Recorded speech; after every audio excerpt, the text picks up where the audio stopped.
Welcome everybody. My name is Sophia Bruce. I'm a workforce programme manager working within Integrated Care Northamptonshire, and it's my honour and privilege to welcome you to this session today. As I say, it does promise to be really interesting and thought-provoking. So just to run through a few rules, normally we would say ask people to keep their cameras on. However, due to the sensitive nature of a lot of these topics, please only do so if you feel comfortable. We want today to feel kind of safe and be completely inclusive. So yeah, do feel free to turn your camera off if you'd prefer. All microphones will be muted throughout the session, apart from obviously our speakers, and we will give people the opportunity to ask any questions at the end of each speaker's presentation. So we have a few different options for how you might want to ask any questions. So the first would be just to use the raise your hand function within Teams, and then you can ask your questions out loud if you feel comfortable doing so. Equally, if you want to ask any questions in the chat box, please do feel free. We're also using a website called Slido, where you can ask any questions safely and anonymously. So I'll be managing those a bit later on. As I said, today's session will be recorded to be sent out following the session. For any colleagues that are hard of hearing, you can turn on a live transcript just by clicking on the three dots at the top of your screen. And we just ask everyone to be respectful and professional throughout the session.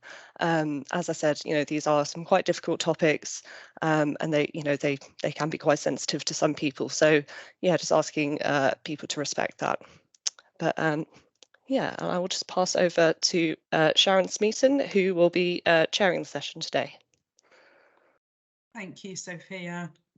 And good morning, everyone. So I'm Sharon Smeaton. I'm the Deputy Director of People here at Northamptonshire ICB, and I'm really pleased to be chairing this Keeping You and Your Team Safe and Well session this morning. As Sophia said, we had a session back in December, which was well received, and it's a really important selection of topics that we want to talk to you about today. It is interactive, but thank you for taking the time to participate with it. Looking after yourselves and each other is our number one priority. You are the people that care for others. This session is very carefully planned. It's so that we can consider our roles, ourselves, our roles in work, within our teams as colleagues and leaders, and within our communities and society. So the guest speakers and expert speakers that we have gathered together today will give practical support and help, but they will also raise awareness of important issues and enable us to think about how we can support each other more, both in and out of work. Sadly, the evidence tells us that December through to the new part of the year is a time of year where we do get an increased prevalence of depression and loneliness, financial struggles, debt management challenges, and domestic abuse. So Sophia has highlighted the sensitive nature of the session that we've planned today, but we want you to participate and we want you to support each other and to continue to connect after the session, and Sophia will help us identify how we can do that. We've got quite a collection of speakers today. So first is Susan McGregor, who's a cognitive behavioural therapist within one of our partner organisations, NHFT. We've got Danny, Gus, Tafara from Citizens Advice for our debt management session, and Gemma Sharman from Northamptonshire Domestic Abuse Service. So really pleased that you've found the time to support us today. And I know your sessions were really well received last time. So thank you all for supporting us. So without further ado, please use the chat. Please interact with us and our speakers as much as you feel comfortable to do so. And I'm really pleased to hand over to Susan first to get us started on this important session. Thanks, Susan. Hi, so I'm Susan McGregor. I'm a cognitive behavioural therapist with Northamptonshire Talking Therapies, and I work in the north of the team. And my colleague Sarah Clare did the previous month's one, if any of you were involved in that one. So I'm just going to share my slides, so bear with me whilst I do that. I definitely will not be as quick as Sophia was at sharing the slides. Can you see those? Yes, we can see them. Thank you. Brilliant, thank you. And I've realised that the layout of PowerPoint is different, so I can't see where it is to start going through the slides. If you go up at the top where it says slideshow, and then from there you should be able to select in the left-hand corner yes. from beginning. Thank you, I can see that. Thank you. I'm all set. So I'm going to talk to you today about keeping you and your team safe and well. So I'm focusing on sort of developing stress and resilience. But also I haven't done too many slides because I thought sometimes managing well-being can be a bit more of a personal topic. So I thought it would also be helpful to have contributions and for you to share so that this can be helpful for all of you and what you would like to do. So because I can mostly see my PowerPoints and I can only see a little bit of the Teams meeting, then if you feel okay to speak out, then that would probably be the easiest for me to be able to see when you want to ask a question. So the things that I'm going to focus on today is stress and what is stress, what can you do about it, what resilience is, and some of the things to help develop better resilience, managing stress at work, and then also managing stress at home. And I've also tried to choose some like calming pictures along the side, which I thought might be nice to go along the topic. So stress is a psychological, emotional and physical response to pressure that we feel when there's too many demands and too fewer resources to cope. So when we feel stressed, our body releases adrenaline, which causes the fight-flight response. And when we have a little bit of adrenaline, it can be helpful. So it can help us to motivate us and to get things done quickly. So in terms of like fight or flight, if we were being mugged, then it would be a very useful response to get. We'd be able to run quicker. We might be able to defend ourselves and fight away the attacker. But also on a day-to-day basis, a little bit of adrenaline can be helpful. So like if we've got an interview, if we've got an exam, if we've got a work pressure that needs to be done, then it can be a really helpful response to get it done and to get us moving. But when we have lots of stress all of the time, then it can then start to affect our mood and our body and our relationships, because then our body is in that fight or flight response lots of the time. So it can then make us feel anxious and irritable. It can affect our self-esteem. And so CBT practitioners love a vicious cycle. So as you can see, sort of it ends up becoming a bit of a vicious cycle, that when we've got lots of pressures or perceived pressures, then it's sort of the thoughts, I can't cope with this anymore, this is too much, I can't get it done, I don't know what to do. So then you might start feeling stressed and irritable. You then might avoid doing the jobs or putting them off or procrastinating. You then might work long hours and do too much, not take breaks. And inside your body, you might feel shaky and sick and tingling and feel tense. And it just sort of goes round and feeds into one another. So some of the things that you can start to do is identify some of the triggers. So what is it that's making you feel stressed? So what is it? Where is it? When is it? Who is it with? Why is it? And if you can start to identify some of the triggers, then it can start to help you to think about sort of what helpful changes can you start making? What can I do differently? Is there something that I can do differently?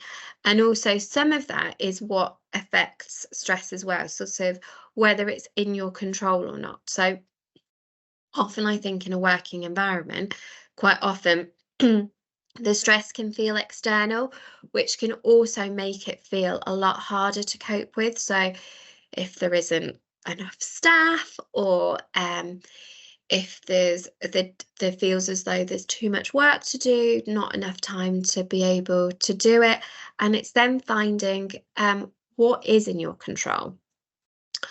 So, for example, with this presentation last week, I was feeling quite stressed about it because I got asked to do it, and I'd agreed, so that was in my control.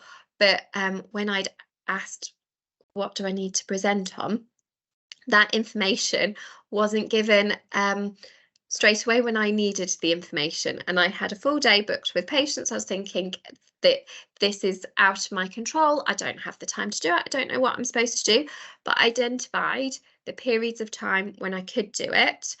And then I thought, well, I'm going to do it my way and based on what I think would be useful. So I found the bits that were in control out of the situation that I felt was out of my control initially.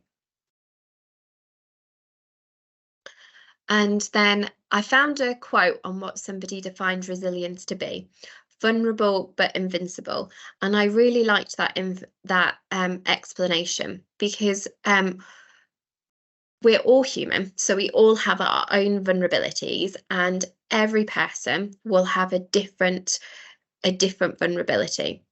But if you have the internal resilience, it's kind of that internal strength that, yep, that might make me feel a bit more vulnerable, that might make me feel a bit more delicate or a bit more upset, but actually I have the internal strength to be able to deal with it and to be able to manage it.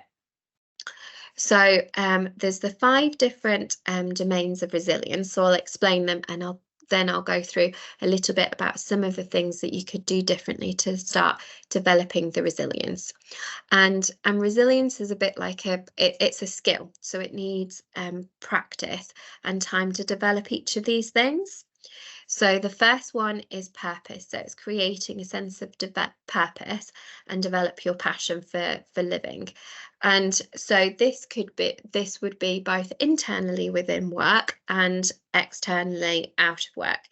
And I think if you're working in the NHS, then I think normally you tend to have a passion and a care for people and the job you do. So I think often the purpose within the NHS is probably quite an easy one to develop, but it's also developing the passion for it and maintaining that purpose. Because I think also what can happen is, because we're doing it because we care for people, we want the best out of the service, we want the best for the patients, then I think often that can end up leading to burnout and things. So I think it's maintaining that purpose and developing all the other things and making sure you kind of have the purpose out of work, so to help to have that balance. The self, so appreciating your strength and building your positive self-esteem. So I think sometimes within work, I think it's identifying the strengths of your team members and noticing those and complimenting on those. Within our team, a few months ago, we had a team day where can't remember what the organisation was that did it with us, but at the end you had to give a compliment to your colleagues, which was quite a nice thing to be able to hear. And I think it's often we're not very good at, when somebody has done something really well, of saying, thank you so much when you did that, I really appreciated when you did that. But also it's identifying our own strengths. So a really good way of doing that is sort of every day writing 3 things down that you felt pleased with, made you feel good about yourself, and they don't have to be massive, just little things that I made a really good dinner today. I was really pleased how it turned out. Or like I had, I don't know, however many things on my to-do list and I got them all done. Or I got 3 of those things on my to-do list done. They don't need to be massive, but identifying those 3 things every day and kind of recording them in a place where they're all kept together and they're all in one place, so it's only the good stuff that is in there, then I think can be quite helpful. Because when you're having a bit of a rubbish day, or you're feeling as though you're not managing, then being able to look back on those and remind yourself of those can also give your self-esteem a little bit of a boost. And connections, so being able to have good relationships and making connections in your community. And I think since COVID, I think this is a really tricky thing, because lots of people are working from home now, much more than they ever did before. Within my team, pre-COVID, like, we didn't work from home. Like, it might have been, you might have had a bit of admin that you might have, if like your last patient cancelled, then you might have then gone home and I'll be like, well, I'll get home a bit earlier and then I'll get all my notes and stuff done at home, and then I won't be disturbed by stuff. But we were never working from home the amount we're doing now. Now we're mostly working from home and having days in clinics, and then we have like the team meetings and stuff. But even the team meetings, there is an option to have it for via Teams. So I think the connections now is a lot harder. So I suppose it's still trying to create those relationships with people, even when things might be more virtual than they were before.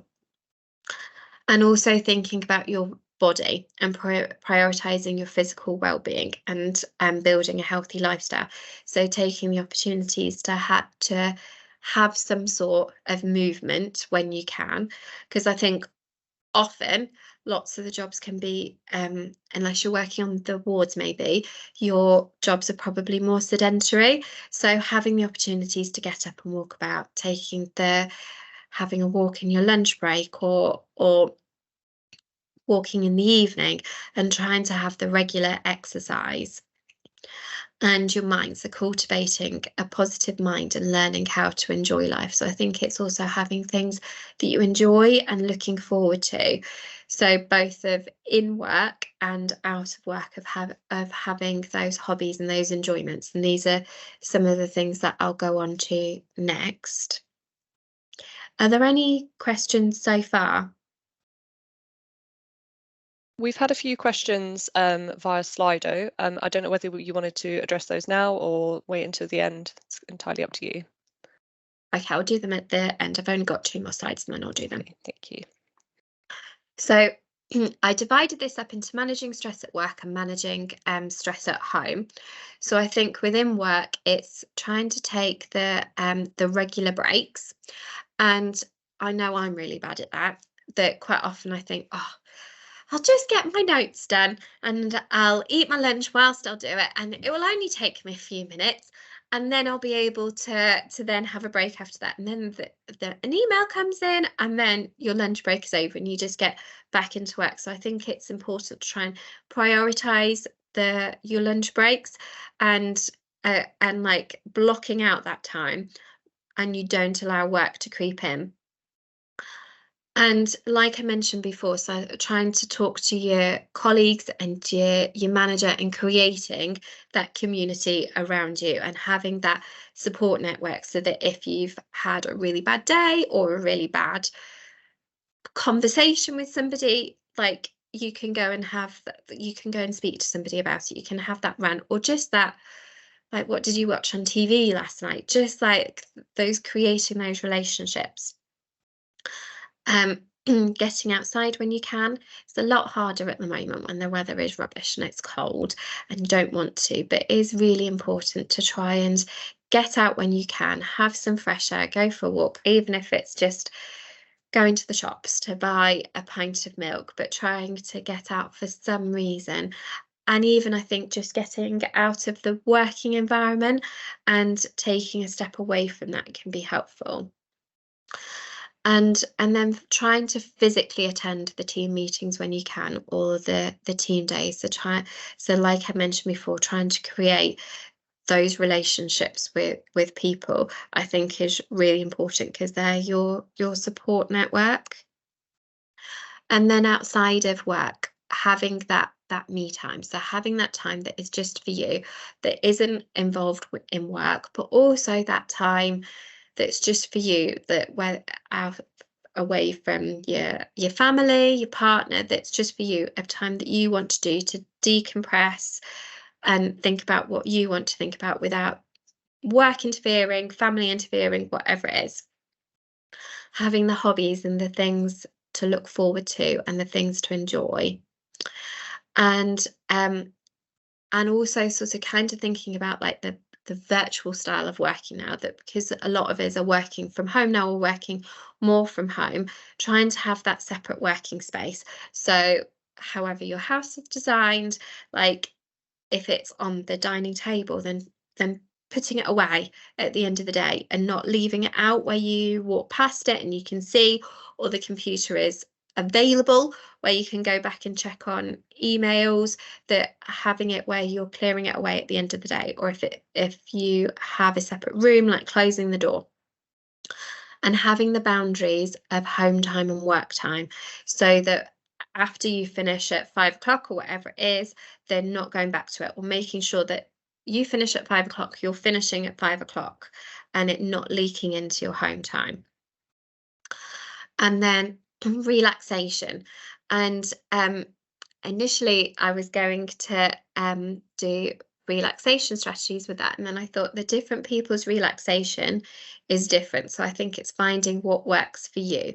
So whether it's having a bath, listening to music, but also some actual relaxation can be really helpful. So there's progressive muscle relaxation, which is where it helps you to learn how to notice the tension in your body. So the idea is that you tense up all the different muscles in your body, and then you relax them. So what that does is it helps you to learn how it feels when your body's starting to get a little bit tense rather than super tense, but also it helps you to learn how to relax those muscle groups as well. And initially, when you first start, you need to do it regularly and practice it. And to begin with, it might be doing the full sort of 15-20 minutes of the full body relaxation, but after a while you'll start to notice, oh, actually I hold my tension in my shoulders or in my tummy, and then you can then start doing the exercises just focused on those bits. So when you're just starting to notice your shoulders raise, you can then do the exercises just to lower them back down and relax them. Another one that can be quite helpful is guided meditation. So that's when you listen to a relaxation and it kind of takes you on a story type thing of mountains or lakes or beach, whatever you find relaxing. Sometimes that can be the trickier one to start off with, because if you find it hard to focus or hard to stay in the moment, then sometimes you can find that your mind starts drifting and starts getting distracted. So sometimes that can be the harder one initially and takes a little bit more practice to get there. And then another one that can be quite helpful is doing 7-11 breathing. So the idea is taking a slow breath in for the count of 7 and then a slow breath out for the count of 11. With the 7-11 breathing, if you're struggling to fill your lungs up to the count of 7, or equally you can't get out for 11, then just work out what feels comfortable for you. If you can't get up to 7, that's quite all right.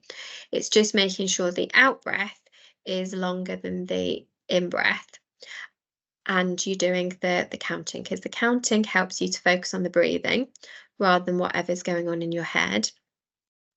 And it's important to have a bigger out breath, because when you're feeling anxious or stressed, then we tend to take more air in. So it's trying to get the excess out. And that's everything. So if I stop sharing, and then I can come back to answering the questions. Brilliant, thank you for that, Susan. So we've got a few questions on Slido already, so I'll just kind of take those one at a time, and Susan, if you're happy to answer these. So the first question we have, someone has said, my organisation does not take the well-being of its staff as a priority. We are having to manage heavy workloads and staff numbers are being reduced. What can I do about this? And I think it's really it's really tough, because then all of those things are out of your control, because you can't manage you can't control the heavy workloads, and you can't control the amount of staff that you have that's coming from your organisation. So I suppose it's trying to find what you can do differently. So I suppose it would be, as heavy as the workload is, that if you then work through your lunch break or work out of hours to try and manage and do the best that you can, then actually it's kind of putting a plaster over it, because then your organisation will keep on cutting the staff, because they're kind of seeing, well, look, we're managing on, I don't know, 7 staff instead of 15 staff, and they're still managing fine, but it's because they're not appreciating that actually you're all working yourself to the bone to make up for that. So I suppose it feels hard because you want to do the best job you can, but I suppose it would be making sure you take your lunch break, finishing at your finishing time, whatever that is, and making sure you finish at that time. And then when you can do in those breaks, having that time to yourself to unwind, whatever that looks like for you, whether it's reading a book, listening to music, going out for a walk, and then at home having that time to decompress. So if you drive home, then I think doing something on the drive home to help you to decompress, to take yourself away from work and getting yourself into home life, or if you're working from home, having some time before you go back into home life to maybe do some relaxation, listen to music, just to try and have that barrier to decompress from feeling really stressed to going into home life. Thank you. Yeah, the next question's kind of following on from that quite nicely. Somebody's asking, how do I switch off from work when as soon as I've finished for the day, it's time to collect the kids from school and go from worker to mum immediately? There's no downtime in between, and it can be overwhelming. Yeah, and absolutely, it definitely can. I feel you with that, because that is me too. And because you can't have those 10 minutes, because by the time you finish work, you've got to leave the house. So I suppose, and then there's the chaos of when the children come home. So I suppose what I would recommend is, depending on the age, once they're settled and if they're able to play on their own, or they watch the TV, you then taking your time to listen to music, or even if it's just while you're doing the dishes, like putting music on that helps you to feel good, or putting a podcast on that you really enjoy and having your time then, or like while you make dinner, if they're happily playing, then you take that time then. Or if they're too little, where it's hard to do that and it's just too much, then as soon as they've gone to bed, then you having some time before you're doing the cleanup of the house and the tidying and the preparing for the next day, that you have some time for you. Yeah, thank you for that. Just the next question we've got is around, so someone saying the NHS are not the only colleagues that feel stress, and it seems that it's easier for NHS colleagues to get psychological support. I don't work in the NHS. Where do I get support? So our service is for anybody and everybody. So you can, we're Northamptonshire Talking Therapy. So if you're within Northamptonshire, then you can refer yourself to Talking Therapies. So the easiest way to do it is Google it, and it will take you to sorry, I'm losing my words, our web page, and it will tell you how you can refer yourself. So you can either refer yourself by ringing in, or you can, there's an online form where you can fill in, and you can even book yourself straight in to a telephone assessment, and then based on that, they'll be able to guide you in the right direction. So whether it's within our service or a different service. Lovely, thank you. Diana, I noticed you had your hand up. Yeah, we've got a question in the chat from Morag, and she's asked a really pertinent question. How do you help someone who is also a care for 2 disabled adults as well as working? And I think that's really tough, because I think like the amount of time they have is smaller and smaller. And I imagine as well that it's then that time that's not caring, that's possibly the time when they're trying to get stuff sorted in the house and like tidy up and clean and do all of that. And I suppose it's trying to find the time when you can get it. So whether it's when they've got whether it's when they've got appointments, then that's when you can have your time. Or even if it's you're accompanying them to the appointment, but perhaps you're waiting in the waiting room, then take your time then. Take a book that you really enjoy with you, or put headphones in and listen to music, and trying to find those moments, as hard as it is, even if it's just 5 minutes. 5 minutes can make a huge amount of difference. Or on a nice-ish day at the moment, then having like your cup of coffee outside in the garden and having those 5 minutes peace outside of the house.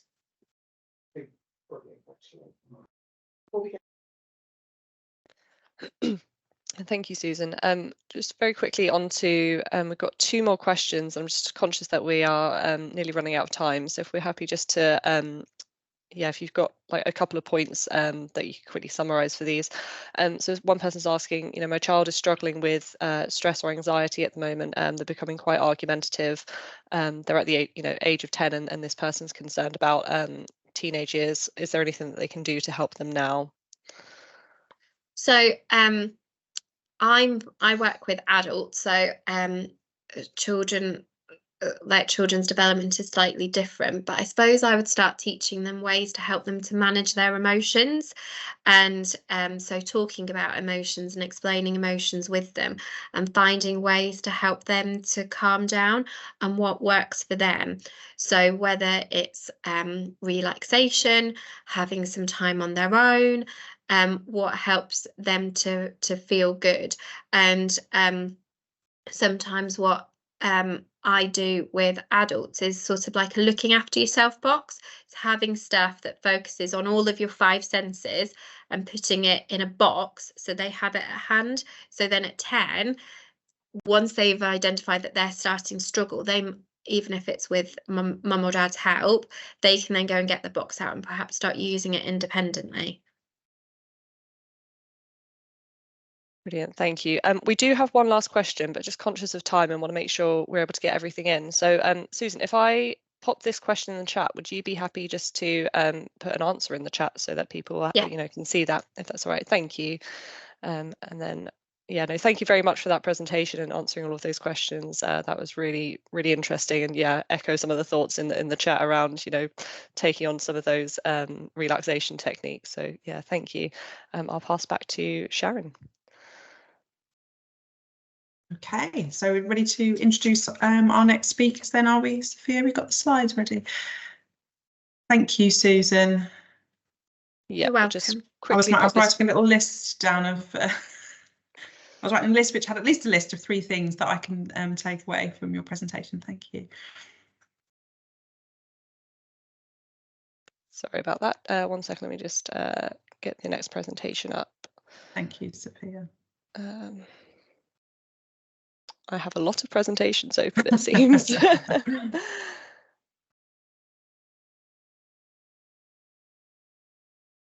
Apologies for this.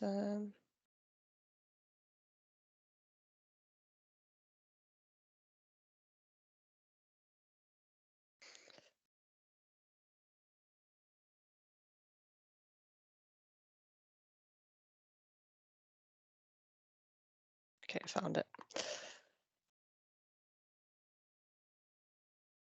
There we go. Hopefully everyone can see that. Yeah, that's coming through now. Thank you. That's Lovely. very clear. Okay, so Gemma Sharman from Northamptonshire Domestic Abuse Service. Gemma, over to you. Thank you very much for taking us through this session. Thank you very much for having me again, and thank you very much, Susan. That was really informative, and I've made some notes as well. So my name is Gemma Sharman. I am the training coordinator for Northamptonshire Domestic Abuse Service, here for all your training needs in relation to domestic abuse.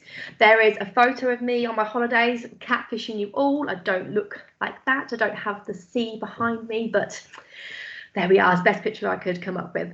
So our vision at NDAS is that we have a world without domestic abuse, where everyone is free from fear, because we want to abolish it, basically. Now, that might sound like a pipe dream, but the more we speak about it, the more we can help to achieve this. Like some of you just mentioned, men suffer from stress, men suffer from domestic abuse, and the more we can get men to speak about this, the more we can help, the more we can offer them. I'll start off by saying that some of the things I talk about today may feel a bit emotive. I'm only going to be discussing NDAS services, what we offer, how we offer support to people, but it will include what is domestic abuse, signs to look out for, how to keep yourself safe, those kinds of things. So as we've already mentioned, if anybody doesn't want to be on camera, that's fine. And please do use the Slido link, because you can ask anything anonymously without any judgment whatsoever. I'm happy to answer your questions. Thank you. Have next slide, please. This is a video, so hopefully it'll play.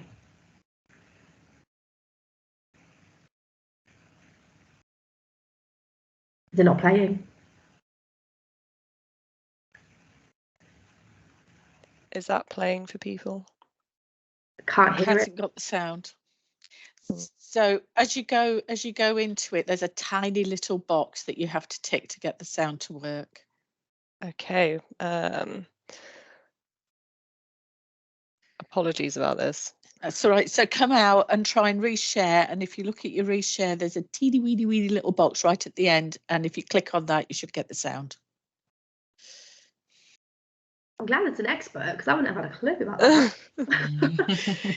I've been bitten many times. Include computer sound. Yeah. Okay. Let's take that back to the beginning. Is this working? Domestic Abuse Service, working to support anyone affected by domestic abuse since 1976. Perfect. We're proud to be an inclusive organisation. We know that domestic abuse can affect anybody, regardless of their gender, age, race or sexual orientation. NDAS offer a range of different services, including a 24-hour advice line, which provides emotional and practical support to both clients and professionals. We have safe accommodations throughout Northamptonshire, which can cater for a wide range of client needs. Alongside our safe accommodation provision, we also provide support within the community. This can be via one-to-one support or group work. We know that children are very much impacted by witnessing and experiencing domestic abuse. We have a number of ways that we can support children and their parents to overcome the trauma that's been experienced. If you or anyone you know is impacted by domestic abuse, there is help available. There are lots of ways we can help you support you. Please reach out to us and take that first step.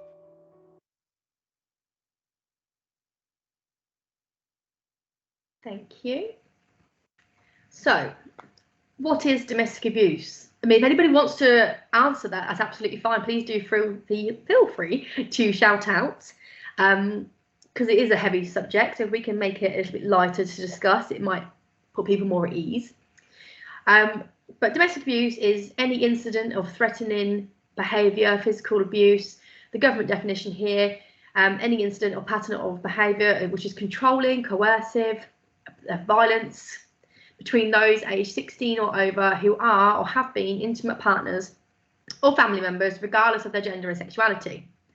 And that's really important there, because domestic abuse affects humans. Everybody will be affected by domestic abuse, whether directly or indirectly. Chances are there's 53 people on this call, and the statistics on that would suggest that majority of us will have either directly experienced this or known somebody who has, a family member or a friend. It can affect everybody.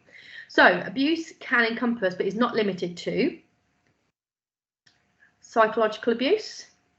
This is just a list. Physical abuse, sexual abuse, financial abuse, emotional abuse. So what you might, that's okay, you can go to the next slide, it's okay. Thank you.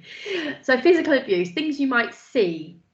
Yeah, if you just scroll through them, thank you. It probably doesn't work great on a slideshow. So physical abuse can include, is not limited to, bruises, cuts, having hair loss, having your hair pulled, ripped piercings, burn marks, plaster casts, bite marks, bandages, strangulation masks.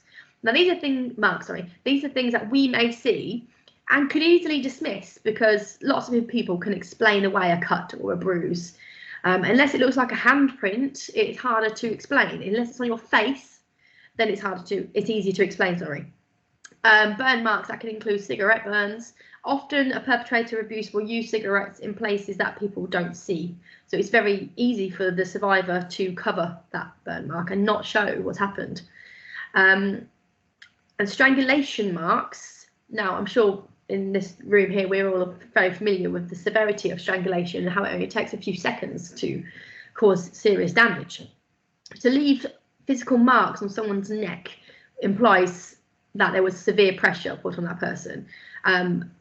So look for things such as unsuitable clothing for the time of year. So if someone is wearing a jumper, roll-up neck jumper, and it is quite warm outside, why do they need to cover up their neck? Those kinds of things. So if we move to the next slide, we'll go on to, I think, oh, broken nails for our last one. The last one there just said broken nails, and that's in terms of retaliation. So somebody may have lost false nails, may have damaged their own nails because they're trying to use defence mechanisms. So they've put their hand up as defence, they may have scratched somebody and damaged their nails. Again, little things that build a bigger part, bigger puzzle. So emotional stress. What you may see in physical terms. So you may see skin conditions, alopecia, self-harm, depression, weight loss, a change in somebody's appearance. They may flinch or jump when you make sudden movements, but very subtle sudden movements. Something that you don't intend to obviously cause anyone any distress with, but it is a trigger for them. Emotional abuse also comes hand in hand with anxiety, changes in people's behaviour and substance misuse. You may see this person you know morph into somebody you don't know anymore. You don't recognise them. And it's done gradually with emotional abuse. It's not instant. And as you can see in the picture there, the perpetrator of the abuse makes their victim feel hopeless. They feel unloved. They feel that nobody could ever love them. And they should be thankful for this perpetrator, despite the abuse. That is the only person who's ever going to care or love them, because that's what they've been told. And over time, they've come to believe that because their own self-esteem has been damaged so badly. The next one, please. So appreciate this may not be applicable to everybody in this room, but if you are to do home visits, then things that you may see within the property itself that could be indicators that this is a home where abuse is happening. You may see damage to the doors, the windows, so punch marks in plasterboard. You may see pictures that look very out of position. They're not central, as people tend to put them quite central. So what is that picture actually covering? A giant poster. Is there a fist mark through that wall? Are there locks missing? So does the bathroom not have a lock, which is a bit peculiar? Or on the opposite to that, is a bathroom lock or a bedroom lock on the outside of the room, so that somebody could be locked into that room? On the flip side of that as well, they have a show home. So of course people are clean and tidy, everything is spick and span. That's just the way some people are. That's absolutely fine. However, it could be an indicator of fear, that if the home is not pristine, it is because everything has a place, and if it's not in that place, there could be consequences for that. If they have children, there may not be any signs of them actually having children live in the property, because toys can make a mess, or they can make a noise, and the perpetrator doesn't want that. So it could be very much walking on eggshells within that home. So behaviour. Last minute cancellations are very common for people experiencing domestic abuse. Don't worry, Sophie, that's my fault. I have to remember next time not to put animations on. Last minute cancellation is very common because, gosh, with domestic abuse, every day is different in the sense that you don't know what you're waking up with. You don't know the person you're waking up with.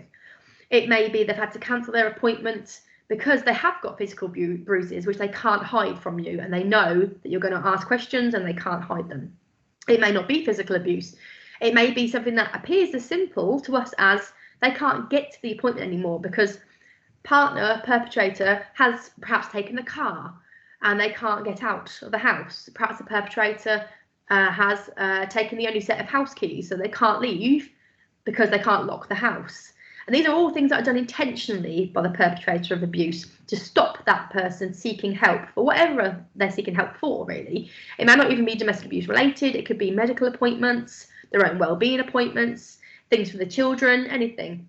So whilst the perp isn't physically saying, I'm not stopping you, go to your appointment. They are stopping them. They're putting those obstacles in place. So if you can't lock your home, chances are you're not going to leave because you're worried about somebody breaking in. If you can't physically get there because you don't have money for a bus fare, again, you want to attend, but you physically can't. If they've taken the baby's buggy in the boot of the car, or they've just taken it, they've caused damage, they've taken their shoes, they've hid things to make them intentionally late. All little things, again, that add up and build to a bigger picture. You may find that the perpetrator of the abuse is always chaperoning them to their appointments.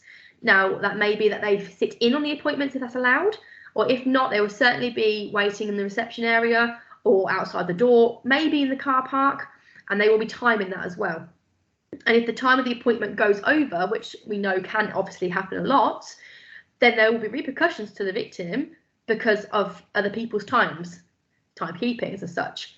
So if that person says, the perpetrator, says the abuse to the victim, your appointment is at 10:30, I expect you out by 11, and that person, the victim, is sitting there, and it's 5 to 11 and not had their appointment yet, there is highly likely they're going to leave. They're going to run back to that perpetrator in the car park, because it is safer for them to do that than sit there and wait for their appointment that perhaps they've waited 6 months for anyway. Now, I know that is sometimes out of our control, but it is just worth noting that it's not always just a case of, yes, we're running a bit late, a bit behind our appointments. It's actually, this could have very damaging impact on the person waiting. They may be asked for receipts for everything they purchase, whether it be the food shop, say £68, or petrol, or just literally pop into the shops to buy milk. They need to prove what they've spent their money on. They need to ask permission for money as well, sometimes as well. They constantly have a dialogue about their partner. They don't have anything else to speak about other than their partner, because they've lost their friends, they've lost their family. Perhaps they're not allowed to go to work. They're not allowed to have hobbies or external interests. Everything revolves around this partner, and that is how they control them as well. They may be clock watching, as I say, feeling very anxious about timekeeping. Continuous texts and phone calls. They may appear loving at first, like just checking in on you. How are you? What time are you home? Are you having fun? Do you want a lift home? Do you want me to come pick you up? It's just continuous, so that actually, even if they're out with their friends, they're not really, because they are being monitored. And if they don't respond to the phone calls, if they don't respond to the texts, over time that becomes, again, something that could lead perhaps to violence or further consequences. And I say, it's everything, all abuse. Nothing starts out as abuse. It all starts out as hearts, flowers, roses, Prince Charming, if you like, that whole stereotype there. Because if somebody actually entered a relationship and said to their intended victim, I'm going to control you, tell you who you can and can't see, I may hit you, you're not allowed to see your friends or family anymore, you have to give up work, I will monitor your money, chances are we're not going to continue that relationship, because we have not spent enough time with that person to let them have that control over us yet. And I say let them very loosely, because we don't allow that to happen. It is taken from us, but we will blame ourselves for having that happened. And there's a lot of victim blaming with domestic abuse, and actually we need to flip that script, because we need to put the blame onto the perpetrators. It is their behaviour that is causing this to happen to us. There may be a lot of debt. They may be attending a lot less appointments than they normally used to. And then very likely you will see that they leave their relationship and return. It is a cycle of abuse. And a lot of people, when they're trying to support an abused person, get fed up of it. They get fed up and they say, oh, she's leaving again, is she? She's left him 4 or 5 times now. She's going to go back. What's the point? Why do I bother? And that's, whilst we can all appreciate how emotionally draining that is on friends and family, we just got to keep going. We have to let them do these things at their own time, their own pace. And when they are ready, have the right support in place to allow them to leave safely. Statistically speaking, somebody is at higher risk of harm, potentially death, when they have left their perpetrator. So if they don't do it right and safely, there is severe risk to life there. And that's where support services like ourselves come in.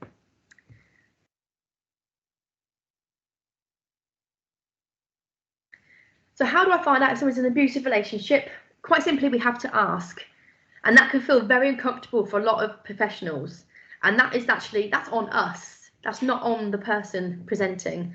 That's on us to deal with our own discomfort and find out, why does that make us feel uncomfortable? Challenge ourselves, educate ourselves, learn about what is domestic abuse, how we can support somebody. If we feel that actually, if we ask that question and they say, yes, I am in an abusive relationship, oh, I don't know how to help them, I don't know what to do next, so I might not just ask that question actually, then that's going to ultimately not help our patient, our client, and then ourselves as well, because there may be somebody else who trusts us down the road, who wants our support and our guidance. And again, we're going to say, oh, it's not for me to ask, it's not my business. It is our business. And as I'm sure you all know, if children are involved, it's safeguarding concerns there as well. And safeguarding is everybody's concern, it's everybody's business. Same for adult concern. So yeah, please, if you have any suspicions and you can speak to that person alone and know that they will be alone, ask the question, are you in an abusive relationship? Is your relationship unhealthy? Are you scared of your partner? Is there anything we can do to support you?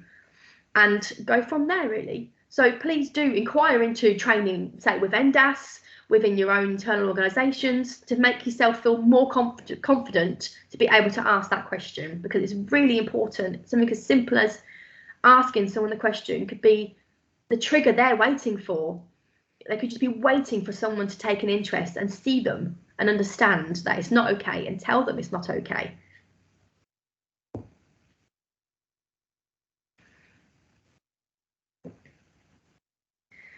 So just some examples of how you can ask the question. You can let them know they're not alone. 1 in 4 women will go through domestic abuse. 1 in 6 men will go through domestic abuse in their lifetimes. And we all know, as I say, in this profession, we see things like this a lot. And I would argue those statistics are far more vast than that. Statistics are only as good as what's reported. So if you imagine how many people do not report incidents of a crime or incidents of domestic abuse, it's likely to be far more. There are ways to word the question. Do you feel frightened at home? Are you feeling coerced? Why are you clock watching? Is something? Do you have to be somewhere? What's happening for the rest of the day? Are you feeling safe? It doesn't have to be point blank. Is your partner hurting you? It can be, depends on your relationship with that client, but that could be quite an abrupt way to ask. There are lots of different ways we can ask that question without frightening the victim survivor into feeling like they've been seen when they weren't ready. Have the next one, please. So NDAS services, now helpline. We have 24-hour helpline available. We offer safety planning to all of our clients. We do risk assessments. And whereby a risk assessment scores high risk, we work with partnerships such as the police, something called the MARAC, Multi-Agency Risk Assessment Conference, to achieve a multi-agency approach to support that person going through abuse. We have trauma-informed emotional support. We have accommodation advice. We offer accommodation, as our video told you earlier. We support children, we support men, women, transgender, non-binary. We support human beings of all ages who are going through domestic abuse and need some support. And we do that in relation, working in relation to partners as well, because we cannot do it on our own. We need support from all of you. We need support from all of our partners. And no one client is ever the same. So we need to adjust our method of working to suit them and their family.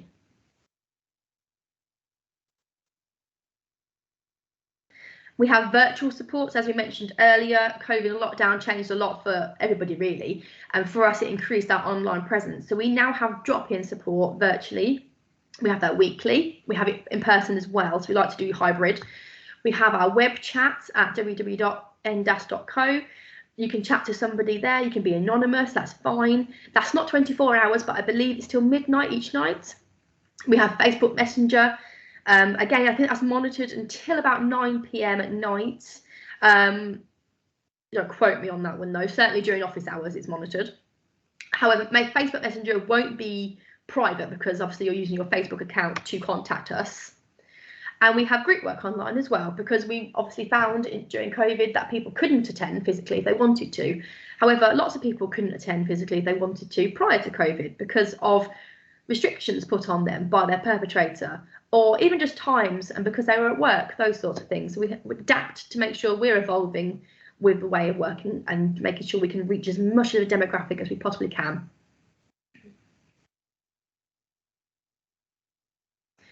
Our drop-in support services, appreciate that's quite tricky to see on the screen, but it's basically to say we offer drop-in support whereby a member of staff will be present at these locations. So we have support in libraries, we are in Rushden, we're in Daventry, Kettering, Northampton, sort of, you know, wherever somebody will let us sit and support people, we will be there. So if you've got a room with a chair and a desk, happy days. We'll come and sit down, and people can come and chat to us if they want to. They can do it privately, we can do on Teams. However, we will try and be as accommodating as we possibly can, and anonymous as we can, if that helps people.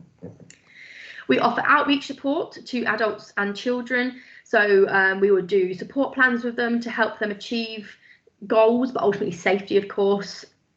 And the important thing is there about empowering somebody. Our support workers are not there to do things for our client. They are there to empower people to do them themselves. Often people who've experienced domestic abuse have never been allowed to make their own minds up, to have their own decisions, to choose what bread they want in Tesco's. So it's encouraging them to say, you can do this, and links back to Susan's presentation about well-being, offering people that support and deal with the panic it can cause them. And as we say, we have a 12-week intensive support. We have lots of programs available for victims of domestic abuse. We offer initial assessments, risk assessments, support plans. We do outcome style, which I think we'll come on to in a bit as well.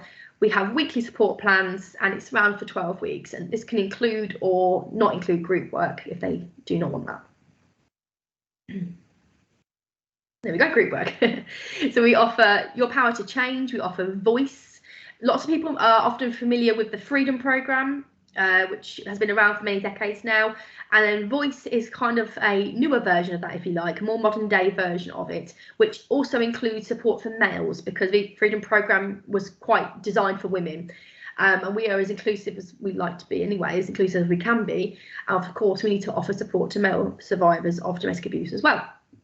And Voice programme also includes terminology such as love bombing, gaslighting, all sort of newer modern day terminologies that perhaps didn't used to get covered.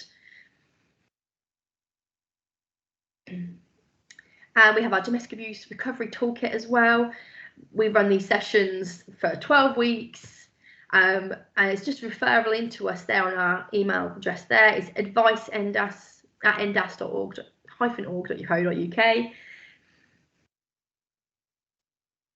In our services, we offer 9 refuges across the whole county, and we include within those services a male refuge, a specific refuge for substance misuse. We have a diverse needs refuge, and we have female refuges.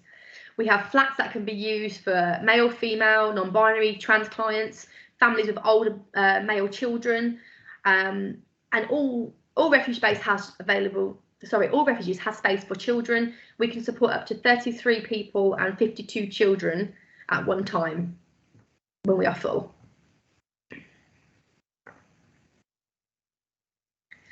So a refuge is a confidential, safe house.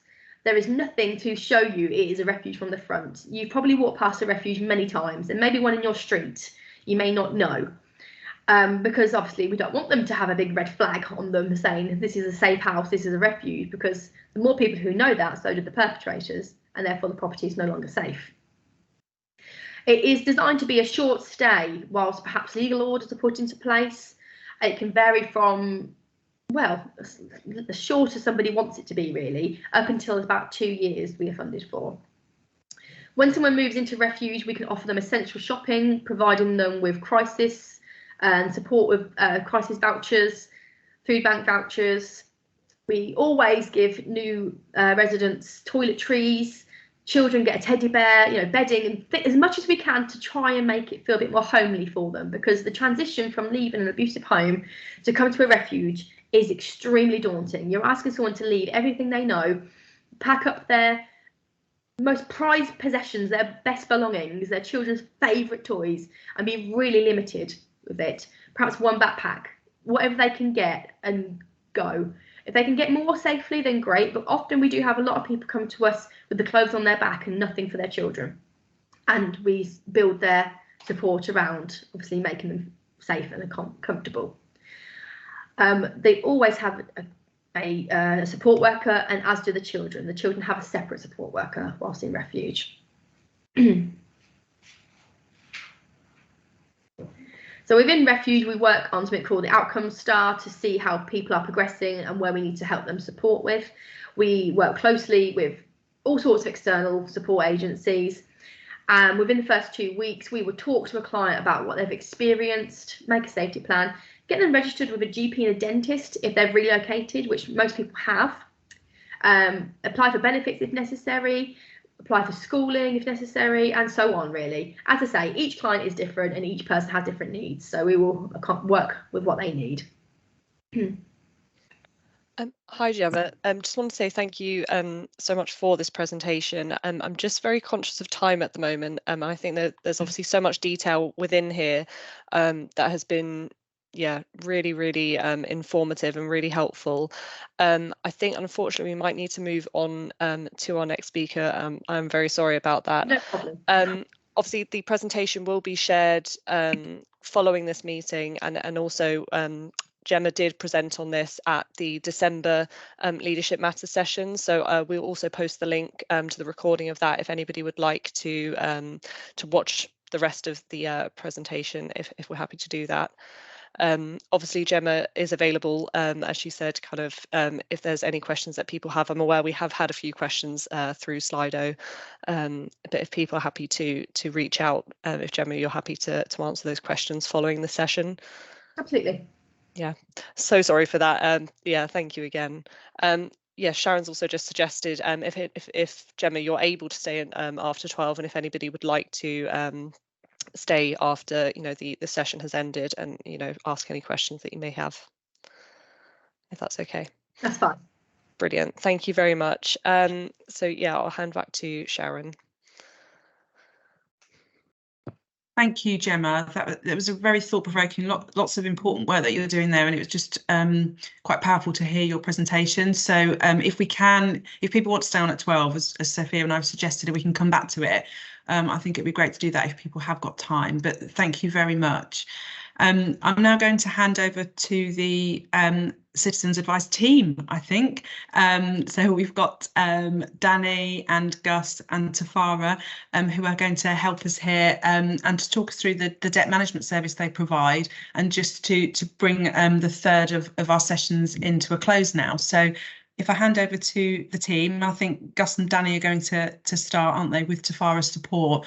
And then Sophia, if there's any questions that have come through that we could perhaps post in the chat for Gemma as well, we could perhaps do that concurrently, to give everyone a chance. But handing over to Danny and Gus anyway. Thank you. Okay, thanks very much for inviting us to this event. And Gemma, following you from such a difficult topic on gender violence abuse, it's something that obviously we are more aware of, because we work with agencies like yourselves, where clients come to us with difficult situations, sometimes in terms of relationship problems, which we then tend to go through and understand and navigate through what is going on in the home. And sometimes you find that there's some financial difficulties in terms of debt, in terms of kind of things that will lead to potential issues with marriage breakups and stuff like that. So it is something that we are aware of, and it's part of our support structure, and working with inter-agency relationships with yourselves and other organizations is something that we take seriously on that. We actually refer it to as gender violence abuse because it covers all spectrums. And we do ask the question. We've got a question called Ask, and we do that as part of our when we actually interview clients in that respect. So yes, so thank you. So today we've come as a three-pronged approach. It's myself. My role is head of business development, and my colleague Gus is head of advice services. Gus is more in terms of debt management. Debt manages, GOS manages the advice, which is more about when a client comes to us, what kind of support that we give to the client. And then underneath that, we got our debt specialist, Tafara, who's here. Unfortunately, Tafara's got a bit of a cold, so she was due to present. So she's at the background to ask any some of the debt management projects and processes that we put in place for clients. We've also got a project with the Integrated Care Northamptonshire on financial wellbeing projects. Thank you, Sophia, for giving us some funding for that, and we'll hopefully continue that as part of your employee assistance program that you got for wellbeing in terms of financial advice. Yeah. Next, please. Yeah. Okay. So I'm going to set the context about us, what we do, who we are, what we do, and I'll then pass it on to Gus, who will then talk specifically about the debt area, debt management area. So the citizens' advice for those who quite don't understand our operations. So we are a national organization with local charities in local areas in England and Wales. There are about approximately 250 in a network, and we are independent. We offer free and confidential advice to clients. A client can be any person from age 16 to 96. It doesn't matter, what age group you are. We support all groups of people. And because we are independent, we're not affiliated with national government, so we can actually influence policy and policies and changes in policy as well. We also advocate for change by influence, government policies. People rely on us because we are independent and impartial. So they come to us. We kind of investigate what their situation are, and then we provide the support and help for them going forward. Now, recently, we were 3 separate citizens advice organizations, which was Central and East Northamptonshire Citizens Advice, which covered Northampton and Wellingborough. And then there's Citizens Advice Daventry, and then Citizens Advice North Oxfordshire and South Northants. And in September 2023, we decided to merge. So now we are Citizens Advice West Northamptonshire and Cherwell, which covers part of Oxfordshire. We hope that this will be a great organization going forward, a bigger organization going forward, that we can provide a lot of support for our clients, especially those who are vulnerable clients, those who come to us for support in the areas West Northamptonshire and Cherwell. Okay, next slide, please. So what we do, so our core service, so people often come to us needing help with 4 or more interrelated problems, and that just is now the norm. Pre-pandemic, it was probably, we used to get like single, people come with a single issue. Now we see more and more. Why? Because we are in situation with the cost of living crisis. Before it was the pandemic. Before that it was austerity. So for us, it's never changed. There's so much complexity going on with clients coming to us with so many problems that sometimes it takes longer to actually navigate through that and get the help that they need. And that's because I think, especially this particular period where, coming after Christmas, there's so much challenges, especially in the area of debt. And that's the bit that obviously we're going to have a look at today. But there are other areas that we are also concerned about, people get into debt and then you know, we start seeing people now with like mortgages, you know, people who are actually working, not those who are low income people, come to us for help. Is because they are in negative budget, you know. So the situation is ever growing concern for us, and the demand for the service is going up and up and up, and it's how we can help those and not leave anyone behind. So we are constantly looking at ways to you know, work with partners, because we can't actually do everything ourselves, and see where we can signpost other people to other areas for help as well. So we support clients in areas such as welfare benefits, debt, housing, employment, family, immigration, and other socioeconomic issues that people come to us with. We support our core advice services with specialist advice to help navigate the most complicated circumstances, which I'll explain in the next slide, please. Next slide, please. Yeah. Okay. So our specialist services are, so we've got a contract with Macmillan Cancer, where we provide benefit advice for people affected by cancer. So if people don't know that they are entitled to welfare benefits in this particular area, we've got a project that covers that, so they can contact us.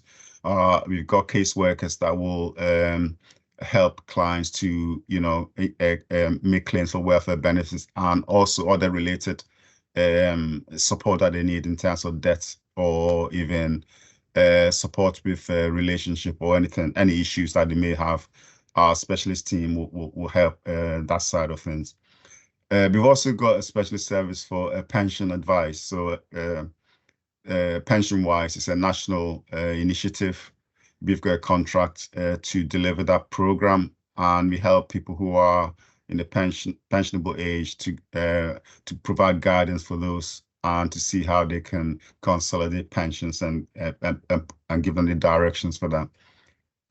We've got, in terms of debt advice, so we've got money and debt advice contract with West Northants Council Public Health Team. And this is where our debt specialists are to help anyone that's got a debt problem to come to us, and then we provide solutions for them.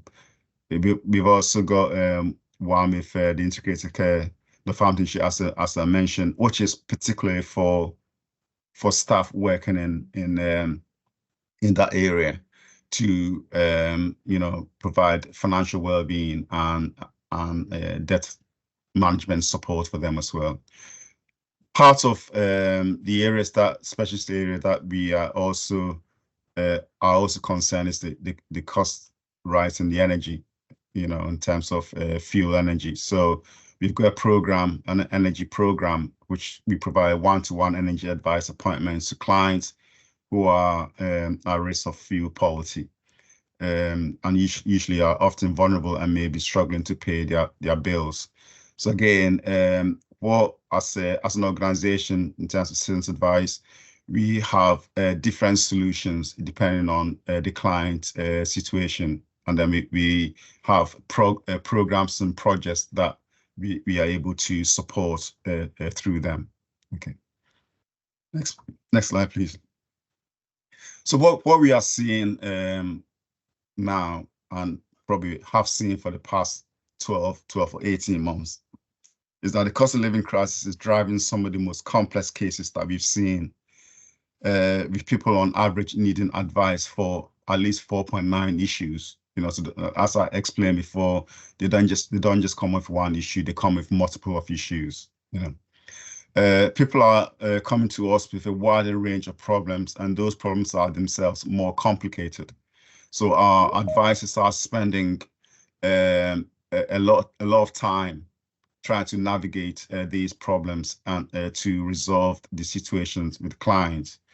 And as a result, you know, in terms of resources, we are overstretched, and we are always looking for ways to increase our resources to support these people. Okay. Nationally, we are supporting nearly 40,000 people every month with debt advice, or, just debt advice, not looking at other areas like welfare benefits and that. And that numbers keeps rising, and it will keep rising for a while because we are in this situation. Yeah. And then over half the people we help with debt are in negative budgets, as explained before, with their income not covering household bills and essential spending, let alone paying off debts. Okay. Next slide, please. The bills they can't afford to pay turn into debts with very serious consequences, like, for example, disconnections from essential services, bailiffs at the door, and even homelessness. And our strategy is early intervention. So when the client comes to us, we don't want to see a situation where they're going to be disconnected or bailiffs at the doorstep. What we say is, come and talk to us when you are actually realize that there is a problem, and then we do the early intervention, triage them, make sure that they are at a point where we can help them there, help them from the beginning, so that they don't get to the end, and the end bit is the bit that they struggle with stress, and it leads to poor health. And so we want to kind of stop that stage before they get to the latter stage, which can lead to complications. For example, in 2023, the top debt issue was council tax arrears. People not able to pay that, and also changes in welfare benefits. For example, universal credit, where perhaps people weren't aware that they were entitled, where they had to claim welfare council tax as part of universal credit, and then later on they realized that actually they're in debt because they haven't claimed, and then they'll come to us, and then we'll put it right at that stage. Council tax can impact on all households. This is a priority debt, and council and instruct enforcement agents adding to the arrears considerably. So again, we are in dialogue with the council to get this right, because it is an issue, and we acknowledge that it is an issue because we collect a lot of data when the client comes to us, and part of that is to use that data to go back to them and say, how can we fix this? So hopefully that's something that will be fixed, going forward. People on low incomes are being hit hardest, but we are starting to see new groups of people getting dragged under, like people with mortgages and people in full-time employment, full-time work. That's because of this, people expenditures going up and income is static. So therefore, you get into this negative budget situation, so negative income situation, where expenditure, outweighs the income that you're getting in. So there's always a catch up, to balance that. Okay, next, please. So the residents in West Northant who were identified as having a financial crisis issue. So compare 2023 to 2022, saw these changes. So increase of 47% in benefits issues, increase of 51% in debt issues, an increase in 14% in utilities issues. So everything is, if you look at this scale, it's not, it's not static at all. It's just it's growing and growing, and we need to get that down considerably. Okay.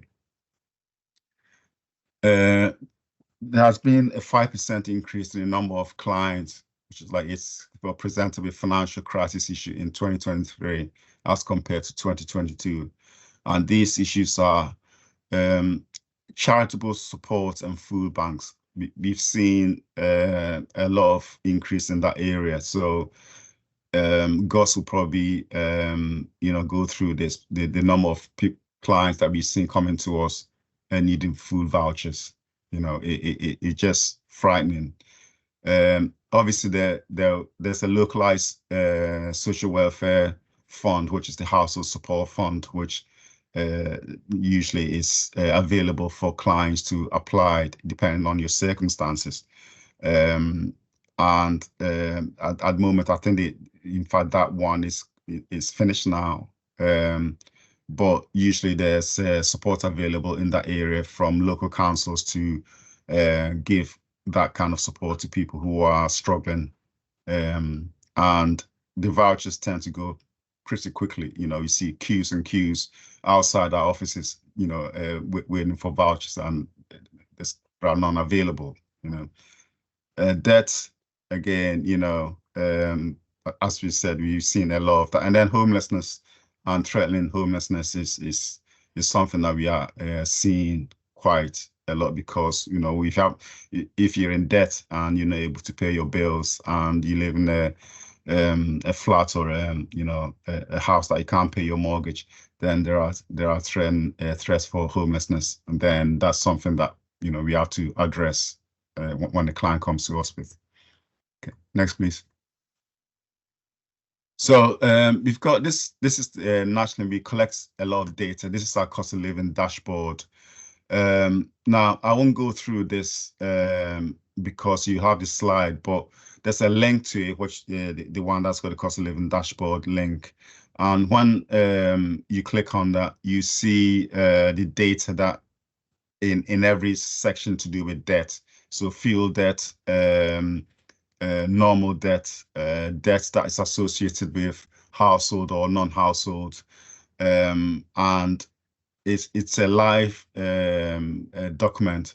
So I urge you to have a look at that, because then you can see the scale of it and understand the need for government to provide more support and local councils to provide more support, and looking at you know, in terms of how this can affect the health of people, which then lands onto, you know, the surgeries and other areas where perhaps if support is needed at the early stage, right, that will stop this kind of scale going on. So we're in a crisis. We're in a big crisis, and like I said, it's worth looking at the cost of living dashboard to go back and have that as part of the conversation that you have in the area of works that you're working in. Okay, next please. Danny, apologies again. I've just noticed that we've kind of got 5 minutes left until 12 o'clock. So I wondered if maybe now would be a good time just to bring in a couple of people if they had any questions. As we said, you know, all the content of the slides will be shared following the session. If you're happy to answer any questions between yourself, Gus, and Tafara. Yes, that should be fine. Yeah. Brilliant. Thank you very much. Yeah, so if anybody has any questions that they'd like to ask, either, as we said, you know, feel free to raise your hand, pop them in the chat, or send them in through Slido. I don't think we have any through Slido at the moment. So yeah, if people have any questions that they'd like to raise, please feel free.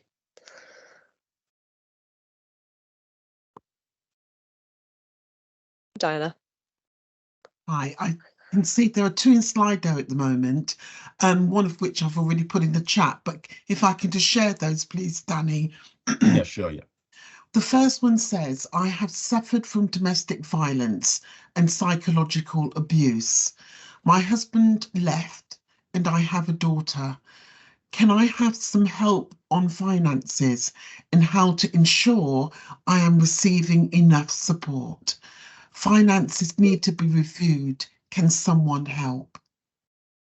Yes, Gus, you want to take that in terms of the support that we provide for clients who can then come to us, and we'll investigate the situation and find a resolution for them.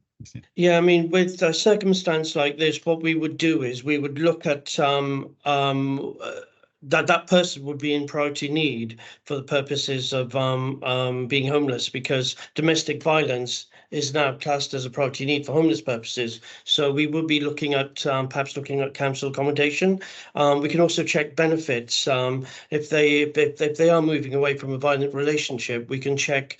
They may be able to claim separately in their own right. So we would be looking at things like universal credit, or working with the local authority to help support them going forward. Thank you. There is another question that someone's put in the Slido, and this person has said, I keep hiding the debt letters as I am scared. Well, I think, yeah, can I take that, Gus? Yeah. Don't be scared. Just bring the debt letters to us, because we've got different debt management options that can be offered. And Tafara, who's the debt manager. So, for example, there's a service called Breathing Space, where a client can be given a period of time, like a cooling off period, So we can actually look at the letters and then assess what need and support that we can give to them. So don't hide them, bring them over, and we can go through them and speak to the relevant organizations or agencies or companies that the debt is with, and we'll be able to do some sort of a debt plan for that person. So yeah, if you got a letter, don't hide it. Yeah.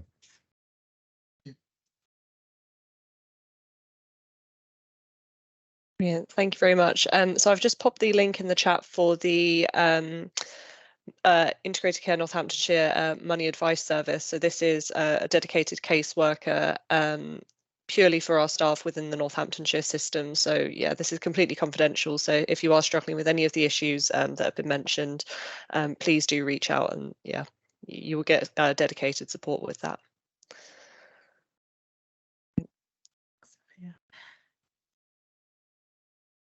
Can I just add, when we talk about ICN, our integrated care system, we're not just talking about our NHS colleagues, and the support offers that we've set up are open to all partners within our system.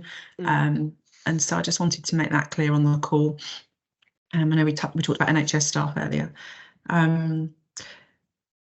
It's coming up to 12 o'clock, but just as Sophia suggested, I think Gemma and Tafara and Diana have been doing a great job trying to keep on top of all the questions and respond to them. And I think we've had such a response. And so I'd like to offer, if people do want to stay on the call, Gemma, if you've got some slides that you would like to finish off, and Danny, I think I'd just like to offer that out to people, because it just feels like such an important session, and that we haven't got to where we needed to. And I think Gemma said to us all this morning, is this the last of our sessions? And I think on reflection, the answer to that question is no, because I think this is a much needed area of support, and all of our speakers, you can just see how the issues are interconnected, and I think this is of value. So conscious that people may have other commitments and workloads that they need to get back to, but I'm putting my speakers on the spot here and Sophia, but if people would like to stay on, I think I'd just like to offer that if there are some unfinished questions. Don't know how people feel. Yeah, I'm very happy to stay on. Yeah, same, yeah. Thanks, Sophia. Okay, thumbs up from Gemma. Sophia, did you have any closing remarks for those that are leaving, or should we continue? Yeah, just to say a big thank you to everyone for taking the time out of your day. I think both for yourselves, I think this is really important for everyone on this call in terms of your own well-being, but equally being made aware of these issues and everything that we've kind of talked through today, and that will really help us to support each other, which I think is fantastic. Whether that's your patients and your clients or your colleagues, I think just keep yourself informed about all of these things, because you never know when you're going to need this information to help someone. So yeah, thank you everyone. Thanks, Sophia. So we'll continue now, but for those that are dialing off, we'll just let you do that and do other things that you need to do. Brilliant. Danny, Gemma, how do you want to continue? Do you want to pick up specific question points? Do you want to go back to something important on the slides that we didn't finish off? Yeah, I mean, from us, I think if you go back to a slide, please, Sophia, and then Gus was going to go through our debt management process, and then, you know, if there are any questions from that, Gus. So just maybe 5 minutes, you know, overview. Yes, I mean, okay, from in terms of access, how do clients access our services? This slide shows the various sort of pathways to our services. So we have the Citizen Advice website, we have the advice line, we have community drop-ins. These are information points that we're looking at the moment, trying to have more creative ways so people can access our services. So this would be, our ambition is to have a information point in every village in West Northants. Maybe ambitious, but that's our intention. So, you know, more people can access our services. The purpose of the information points would be we can either direct clients to core services or more specialist services, depending on their circumstances. We also have referrals to our specialist teams. So we can make appointments for debt advice, homelessness, you know, so someone sort of leaving a violence relationship, we could look at, you know, whether they would qualify for local authority homelessness, whether a non-molestation order may be applicable, a protection of harassment order. So we can advise them on various steps that they can, or the options they have in conjunction with our partners, for example, the police. Next slide, please. So for clients struggling with their debt payments, and as part of our debt service, we are able to assist clients with putting in applications for breathing space, as Danny explained. This is the government initiative. Essentially, it does give breathing space to clients. Conducting benefit checks and income maximisation, that's a vital part of a debt advisor's work. One of the first things a debt advisor would do is how can we maximise someone's income? That's essential. I mean, the biggest, I think, underclaim in terms of benefits is council tax reduction. And the reason being is people may make a claim for universal credit, but they don't realise you have to make a separate claim for council tax reduction. And therefore, there's a lot of people we see, they're not claiming council tax reduction. And the implications could be quite serious because local authorities have huge powers if council tax is not paid. For example, they can, once it goes to court, it's a rubber stamping exercise. A magistrate will just stamp a case, the liability order, and the next stage, it becomes enforcement. And that's when it gets serious because the seriousness of court action and also enforcement, it can have a huge impact on clients, and ultimately they can go to jail if they refuse to pay their council tax. We also conduct debt assessment, which involves budgeting advice. So from the outset, we'd give the client a budgeting sheet, income expenditure sheet, which they then they return to us. Then this is then sent out to all the creditors and so on. Setting up the applicable debt solution from the results of the debt assessment. Next page, please. So our debt team is comprised of 6 debt caseworkers and 1 debt manager, which is Tafara. We're located across Cherwell, Daventry and Northampton, though we also provide debt advice from Wellingborough, from the Daylight Centre. Our debt caseworkers are involved in the following projects. So the debt and money advice funded by Integrated Care Northamptonshire, money and debt advice funded by Public Health West Northants Council. That's a joint funding initiative between us and the Community Law Service. Thames Water Debt Project funded by Thames Water. These were clients in the Oxfordshire area that have Thames Water, pay their bills to Thames Water. The Energy Assistance Programme funded by Citizens Advice National Office, and Empowered for Life project, which is the National Lottery project, and it covers debt and welfare benefits. Next slide, please.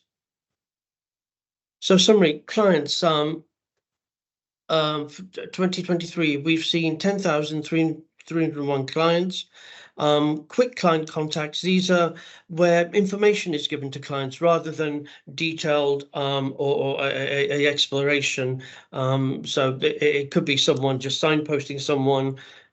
So these are quick client contacts. Issues, the issues we've seen for the past year is 24,152. Activities, 22,139. And cases, these are unique cases, cases that we open, 10,800. The outcomes in terms of income gains are we've generated for our clients 5,543,224.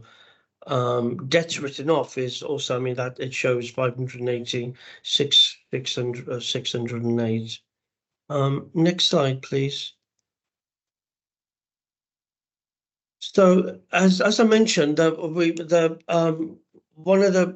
we see a lot of council tax arrears, and it's reflected in our figures. The top debt issue is council tax, and I know at the One Stop Shop we do get a lot of people using the drop-in with council tax arrears and council trying to enforce judgment. Other debts, that could be credit debts, loans, mortgages. Fuel debt is considerably high at the moment, related to debt. Credit card, store cards, 118. But yes, I mean the big issue is council tax arrears, and I think one of the reasons is we find that people don't realise they may have to make a separate claim for council tax reduction. Next slide, please. Debt-related advice. This is, it could be welfare benefits, again, trying to maximise their income. In order to access the service, there's a referral form on our website, contact form, which includes general advice, and this is our website, which is www.carnac.org.uk, and the advice line number at the bottom. Next slide. So any questions? I think you can continue using Slido. Is that right, Sophia? And yeah, that'll still be open. Okay. Yeah. Thank you very much, both. Yeah, thanks for that, Sophia. So like I said, any debt related question, either now or afterwards, you can send us any inquiries, and then we'll get back to the relevant people in terms of how they can seek support, either through the projects that we're running with yourselves or other projects that we've got in-house that is dealing with debt management. Yeah.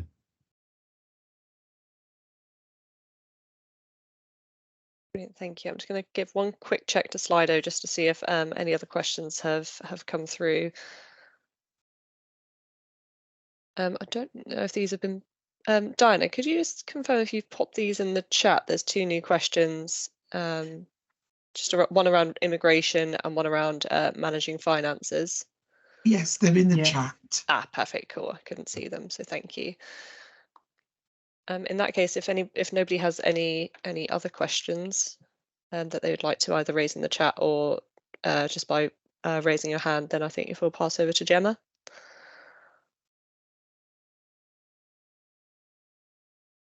Lovely. So Gemma, I don't know whether did you want to go back to any of the slides, or did you want to kind of have more of a conversation? I think honestly, I had maybe 1 or 2 slides left. Yeah. It was mostly just about how NDAS is supporting children. Perhaps we could show them, and just then I know I've completed that. Absolutely. Let me just see where we got up to. So I think we were here. Maybe 3 or 4 slides left. I don't know. There we go. Okay, so I'll try and be quick. So NDAS, as I said before, we work with everybody. We support children. We support children in their own rights because time was they were considered to be a witness of domestic abuse. And actually children are victims of domestic abuse in their own right. They are human beings. They are small people. They have their own thoughts, their own feelings, their own behaviours, their own experiences. They're not an accessory to their mum or dad who has been through abuse. The child has also been through abuse. They are a victim in their own right, and they need to have that identified support. So at NDAS, we give the parent a domestic abuse specialist, their own adult support worker, and then the children are allocated their own children's domestic abuse specialist, so that their voice is being heard and they don't feel that necessarily there is a conflict of interest, that they can talk freely to their worker without fear of their worker being shared with their parent. We need to let the children understand what they've been through is not acceptable. We help them learn about healthy relationships, what is considered to be a negative relationship, and obviously this is all done in child-friendly ways. So terms that perhaps I'm using now we wouldn't use with the children. And we do that with group work and all sorts of different ways, really. So yeah, it's just to really reiterate, I can't say that word very well, that children are, they're human beings. They have their own bodies, their own voices, and we need to make sure they're being heard. As often they're not. So that's very important to us. Yeah.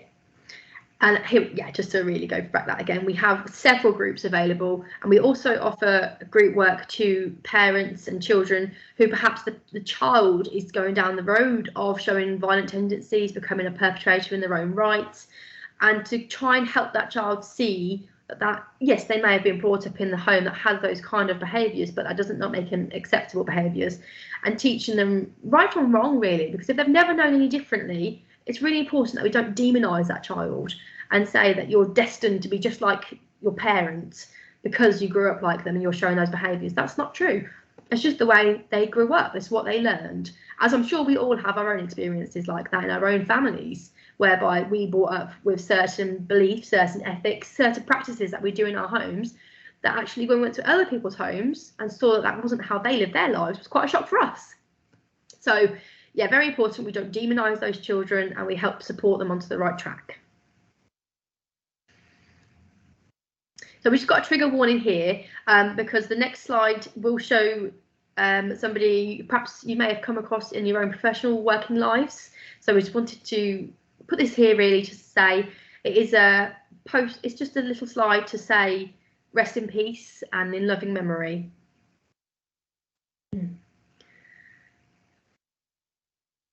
For Anju and her children. She was in Kettering General Hospital. She was in Northamptonshire. She's maybe worked with some of you, maybe worked in your teams. You may have been on a call with her. She may have cared for somebody you know. It just brings it home how real this is. It's real life. It's happening in our towns, in our employments, in our hospitals. Nobody is exempt from this. And perhaps she didn't speak up to ask for help. Perhaps she didn't feel she could. And as a result, yeah, you know, it's in memory of Andrew and her children for the outcome that should never have happened for her. And somebody mentioned in the questions earlier how they feel they're responsible for somebody else's behaviour. Really, Andrew and her children are not responsible for what happened to them. The blame is always with the perpetrator. This family did nothing wrong other than try and be a family. So, yes.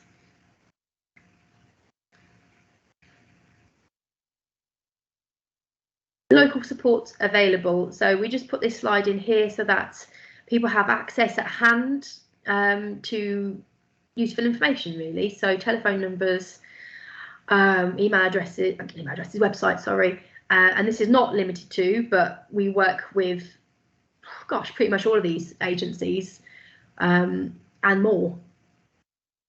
So just very helpful to have that there. National support services as well.